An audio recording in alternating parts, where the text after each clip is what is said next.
Hello students, I am Deepika Sharma, आपकी English teacher. आज मैं आप लोगों को फॉर्म्स ऑफ इन्फिनेटिव बताऊंगी। फॉर्म्स ऑफ इन्फिनेटिव जानने से पहले मैं बता दूं कि इन्फिनेटिव क्या होता है। 2+V1, 2+ वर्ब की फर्स्ट फॉर्म जो है वो इन्फिनेटिव कहलाती है। और इन्फिनेटिव जो है वो नॉन फाइनाइट वर्ब्स होती हैं। नॉन फाइनाइट वर्ब का मतलब ये है कि सेंटेंस के टेंस का या नंबर का इनके ऊपर कोई इफेक्ट नहीं पड़ता है। फॉर एग्जाम्पल, यदि मैं कहूँ कि मैंने अंग्रेजी सीखने का फैसला किया है, तो इसको मैं बोलूंगी I have decided to learn English. I have decided to learn English. तो यहाँ पे टू लर्न क्या है? ये हमारा इन्फिनेटिव है। 2+V1 ये क्या है? हमारा इन्फिनेटिव है। और यहाँ पे हैव डिसाइडेड ये हमारी फाइनाइट वर्ब है और आई हमारा सब्जेक्ट है। ठीक है, तो ये हो गया। अब अगर मैंने इसी सेंटेंस में सब्जेक्ट बदल दिया, मान लो मैंने बोला कि उसने अंग्रेजी सीखने का फैसला किया है, तो इसे मैं बोलूंगी he has decided to learn English. He has decided to learn English. तो यहाँ पे हमने जो है सेंटेंस का सब्जेक्ट चेंज किया, ही कर दिया आई की जगह, तो मुझे हैज लगाना पड़ा। मतलब फाइनाइट वर्ब जो है वो सब्जेक्ट के अकॉर्डिंग चेंज हुई, लेकिन जो नॉन फाइनाइट वर्ब है यानी ये जो टू लर्न है वो हमने वैसे का वैसे ही लिखा। उसका सब्जेक्ट के बदलने पर भी कोई प्रभाव उसमें कोई चेंज नहीं आया। तो इन्फिनेटिव वो नॉन फाइनाइट वर्ब होती हैं जिनका सेंटेंस के सब्जेक्ट के बदलने पर या सब्जेक्ट के सिंगुलर या प्लूरल होने पर भी या उसका टेंस कुछ भी होने पर कोई इफेक्ट नहीं पड़ता है। ठीक है, तो ये तो मैंने बात की इन्फिनेटिव की। अब हम बात करते हैं कि फॉर्म्स ऑफ इन्फिनेटिव क्या होता है। ठीक है, जो कि आज हमारा मेन टॉपिक है, फॉर्म्स ऑफ इन्फिनेटिव यानी इन्फिनेटिव के रूप। देखिए, इन्फिनेटिव के 4 फॉर्म्स होती हैं, 4 रूप होते हैं। सबसे पहले तो आता है हमारा सिंपल इन्फिनेटिव। सबसे पहले आता है सिंपल इन्फिनेटिव, जिसे हम प्रेजेंट इन्फिनेटिव भी कहते हैं, सिंपल इन्फिनेटिव। ठीक है, इसमें हम 2+V1 का यूज करते हैं। 2+V1 आती है इसमें। उसके बाद दूसरा होता है हमारा कंटिन्यूअस इन्फिनेटिव। कंटिन्यूअस इन्फिनेटिव, इसमें हम टू बी प्लस वर्ब की आईएनजी फॉर्म का यूज करते हैं। तीसरा होता है हमारा perfect infinitive. Perfect infinitive, perfect infinitive, इसमें हम टू हैव प्लस V3 का यूज करते हैं। टू हैव प्लस वर्ब की थर्ड फॉर्म का यूज करते हैं। चौथा होता है हमारा perfect continuous infinitive.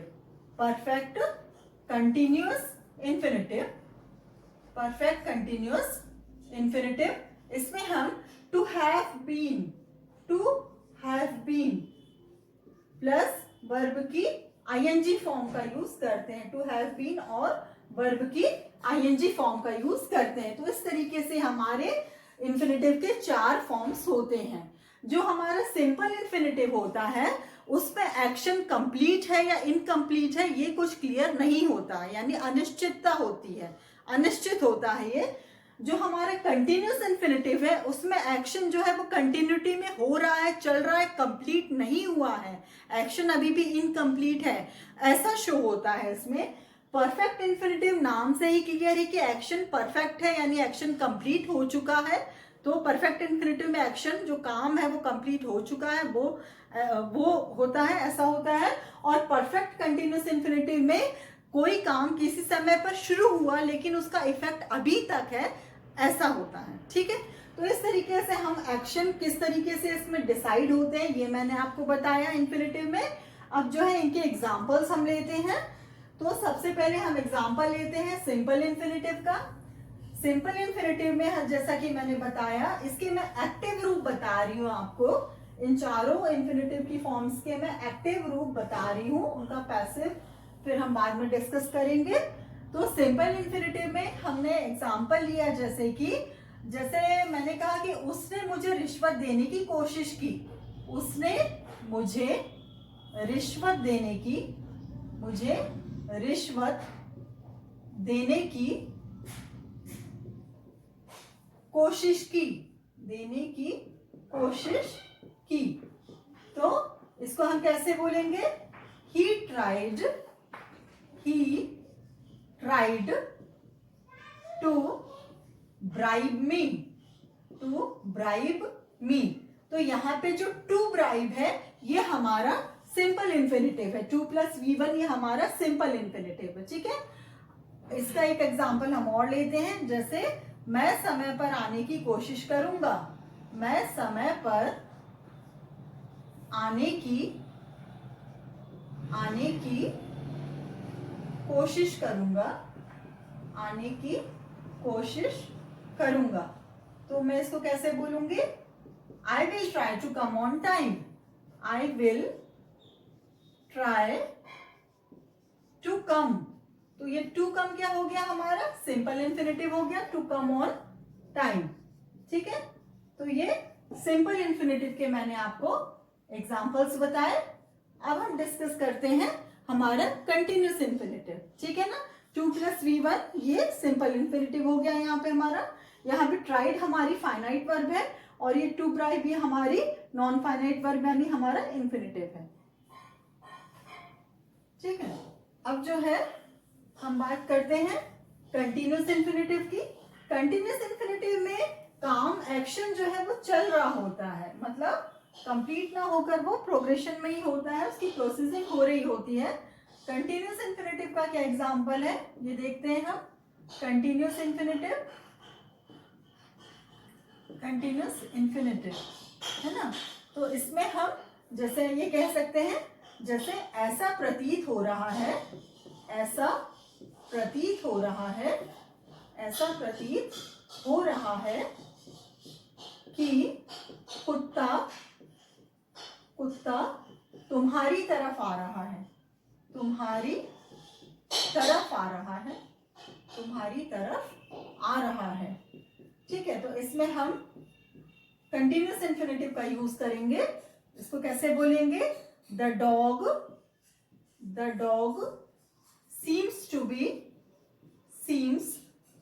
to be coming towards you, to be coming towards you। ठीक है, towards you। तो यहाँ पे जो टू बी कमिंग है, टू बी प्लस वर्ब की आईएनजी फॉर्म, ये क्या है हमारा? ये हमारा कंटिन्यूस इन्फिनिटिव है, कंटिन्यूस इन्फिनिटिव है। ठीक है, इसको हम दूसरी तरीके से कैसे लिख सकते हैं?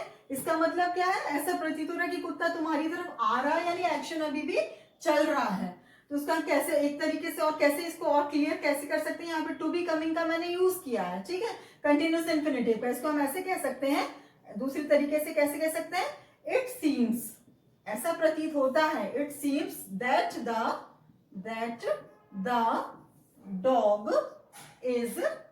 Dog is coming towards you. इसका ये मतलब है, यानी कंटिन्यूस टेंस है। It seems that the dog is coming towards you, ये मतलब है इसका। ठीक है, ऐसा प्रतीत होता है कि कुत्ता तुम्हारी तरफ आ रहा है, तो उसको the dog seems to be coming towards you, इसको हम ऐसे भी, इसका मतलब ये कि it seems that the dog is coming towards you. ठीक है, एक एग्जाम्पल देख लीजिए आप लोग, एक एग्जाम्पल मैं और देती हूं इसका। जैसे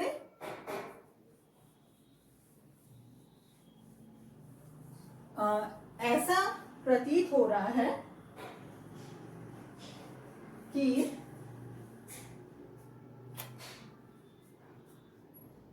ऐसा प्रतीत हो रहा है कि देश क्रांति की तरफ जा रहा है, ऐसा प्रतीत हो रहा है, ऐसा प्रतीत हो रहा है कि देश क्रांति की तरफ जा रहा है, देश क्रांति की तरफ जा रहा है। तो जा रहा है तो उसको कैसे बोलेंगे? The country seems to be heading towards revolution, the country seems to B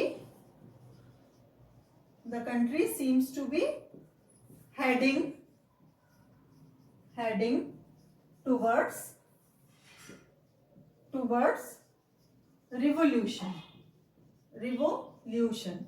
ठीक है, तो यहाँ पे to be heading, to be plus verb की आईएनजी फॉर्म, ये क्या कहलाएगा हमारा कंटिन्यूअस इंफिनिटिव। इसको हम दूसरी तरीके से ऐसे भी कह सकते हैं कि it seems that the country is heading towards revolution, यानी कंटिन्यूअस टेंस का है ये कि ऐसा प्रतीत हो रहा है, it seems that the country is heading towards revolution. ठीक है, तो ये इस तरीके से कंटिन्यूअस इंफिनिटिव होता है। ठीक है, हम और आगे देखते हैं।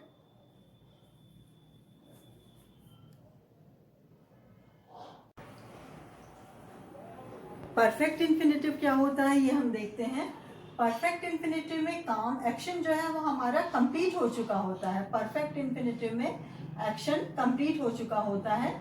जैसे कि मैं कहूं कि यात्रा में एक महीना, यात्रा में एक महीना लगा होगा ऐसी संभावना है। यात्रा में एक महीना लगा होगा ऐसी संभावना है। तो इसमें हम इसको कैसे बोलेंगे, द जर्नी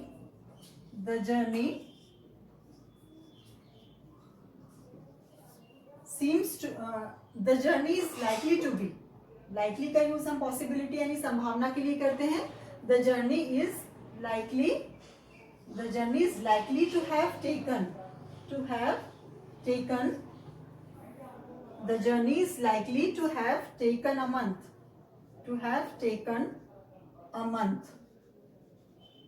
तो यहाँ पे जो to have taken है ये हमारा परफेक्ट इन्फिनेटिव है। ठीक है, ये परफेक्ट इन्फिनेटिव है। To have taken, to have plus V3 का यूज हमने किया है। ठीक है, और लाइकली हम पॉसिबिलिटी के लिए करते हैं। तो इसका मतलब ये है, इस सेंटेंस को हम इस तरीके से भी लिख सकते हैं कि it is likely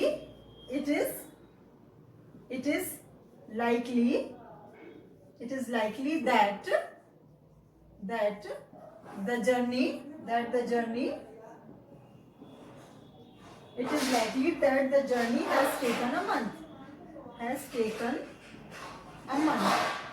has taken a month, यानी ऐसी संभावना है कि यात्रा ने एक महीना लिया है, मतलब यात्रा में एक महीना लगा हुआ होगा ऐसी संभावना है। It is likely to have taken a month, यानी the journey is likely to have taken a month. इसका मतलब ये कि it is likely that the journey has taken a month, यानी ऐसी संभावना है कि यात्रा में एक महीना लगा होगा। यानी यहाँ पे एक्शन जो है वो कंप्लीट होने का सेंस है कि यात्रा में एक महीना लगा होगा ऐसी संभावना है। तो लगा होगा यानी ये एक्शन कंप्लीट होने का सेंस आ रहा है इसमें।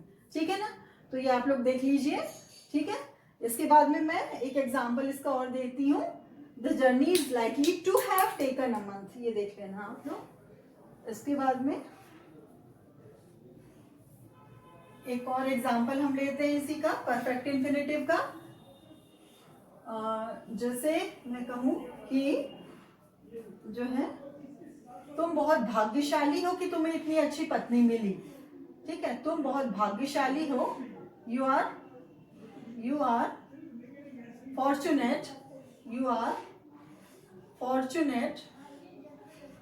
fortunate to have found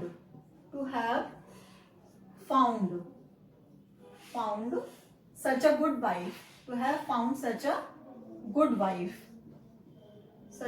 wife, तो यहाँ पे जो है टू हैव फाउंड ये हमारा परफेक्ट इन्फिनेटिव है, यानी आपको मिली है, एक्शन कंप्लीट है। यहाँ पे परफेक्ट इन्फिनेटिव का एग्जांपल है ये। ठीक है, you are fortunate to have found such a good wife. इसका मतलब इसको हम दूसरी तरीके से ऐसे भी कह सकते हैं, you are fortunate that you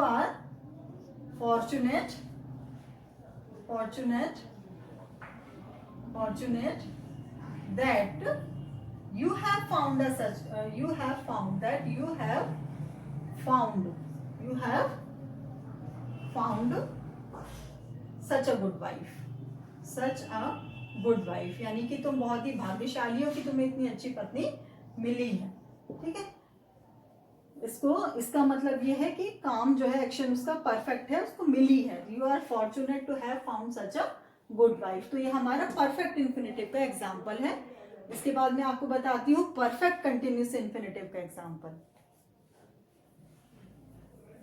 perfect continuous infinitive में हमारा एक्शन जो है वो किसी समय पर शुरू होता है और उसका इफेक्ट जो है वो प्रेजेंट स्थिति तक भी रहता है। Perfect continuous infinitive, perfect continuous infinitive, continuous infinitive, इसमें क्या होता है कि एक्शन जो है आप कह सकते हैं कि वह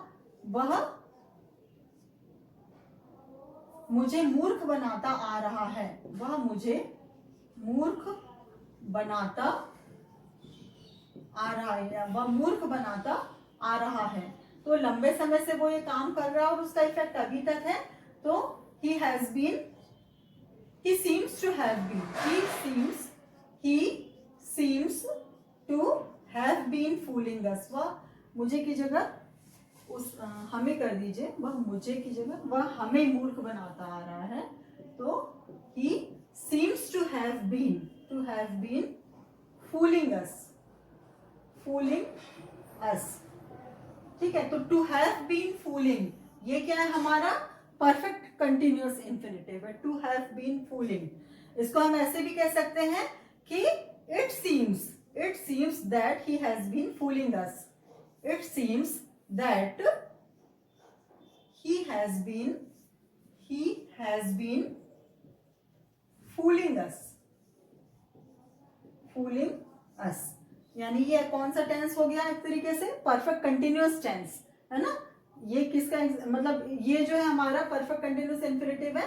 तो इसका सिंपल वे में मतलब यही है कि it seems that he has been fooling us, यानी वो हमें, ये परफेक्ट कंटिन्यूअस इंफिनिटिव है, ठीक है। तो ये वो हमें लंबे समय से मूर्ख बनाता आ रहा है और उसका इफेक्ट अभी तक है। एक एग्जाम्पल और लेते हैं हम, जैसे कि he appears to have been spying, यानी कि वो जासूसी करता हुआ प्रतीत हो रहा है। he appears to have been spying, to have been spying। तो टू हैव बीन स्पाइंग ही क्या है हमारा, टू हैव बीन स्पाइंग ये हमारा परफेक्ट कंटिन्यूअस इंफिनिटिव है। और इसका मतलब इसको हम दूसरी तरीके से ऐसे कह सकते हैं कि it appears that he has been spying, यानी ऐसा प्रतीत हो रहा है कि वो जासूसी करता आ रहा है, मतलब लंबे समय से वो ये काम कर रहा है और उसका इफेक्ट अभी तक है। तो आई होप कि आपको ये फॉर्म्स ऑफ इंफिनिटिव समझ में आया होगा। और अगर आपको मेरा ये वीडियो पसंद आया तो मेरे वीडियो को लाइक कीजिए, शेयर कीजिए और मेरे channel Deepika Sharma learning English को सब्सक्राइब कीजिए। Thank you very much.